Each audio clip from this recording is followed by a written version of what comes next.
ಅಂತಂದ್ರೆ ಬೇಸಿಕ್ಕಾಗಿ ಇನ್ನೊಂದಿಷ್ಟು ಮಾತುಗಳು ಏನಪ್ಪ ಅಂತಂದ್ರೆ ರೈತರಿದ್ದಂಥವ್ರ ಬದುಕು ಅನಿಶ್ಚಿತದ ಇಲ್ಲೇ ನಿಶ್ಚಿತವಾಗಿ ಎಷ್ಟು ಬರ್ತದೆ ನಮ್ಮ ಇನ್ಕಮ್ಮ ಹೀಗೆ ಅಂತ ಇಲ್ಲ ಅನ್ನೋದು ಅಷ್ಟೇ ಗಮನಾರ್ಹ. ಈ ವಿಷಯವನ್ನು ಸಹಿತ ಪ್ರಸ್ತಾಪ ಮಾಡಿದ್ದಾರೆ ಅವರು.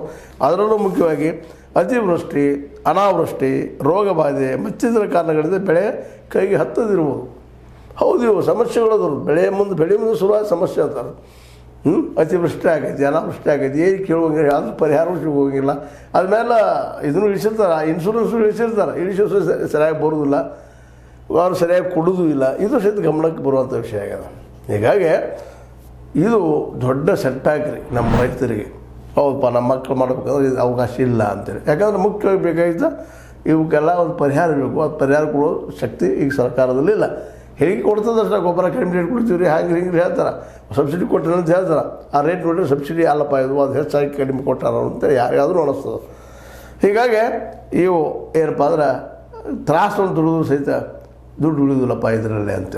ಎಲ್ಲದಾಗೆ ಕಷ್ಟಪಟ್ಟು ಬೆಳೆದ ಬೆಳೆಗೆ ಮಾರುಕಟ್ಟೆ ವ್ಯವಸ್ಥೆ ಇಲ್ಲದೆ ಸೂಕ್ತ ಬೆಲೆ ಸಿಗದಿರುವುದು ಇದು ಭಾಳ ಪ್ರಮುಖ ಅಂದ್ರೆ ಪ್ರಮುಖ. ಮೇಲಿಂದ ಮೇಲೆ ನಾನು ಇದನ್ನು ನಮ್ಮ ವಾಹಿನಿ ಮೂಲಕ ನಿಮ್ಗೆ ಹೇಳ್ತಾ ಇರ್ತೀನಿ. ಮಾರ್ಕೆಟ್ ಇಲ್ಲ ಪಾಪ ರೈತ. ನಾವು ಬೆಳೆದ ಬೆಳೆಗೆ ಬೆಲೆನೇ ಇಲ್ಲ, ಯಾರು ಕೇಳೋದೇ ಇಲ್ಲ.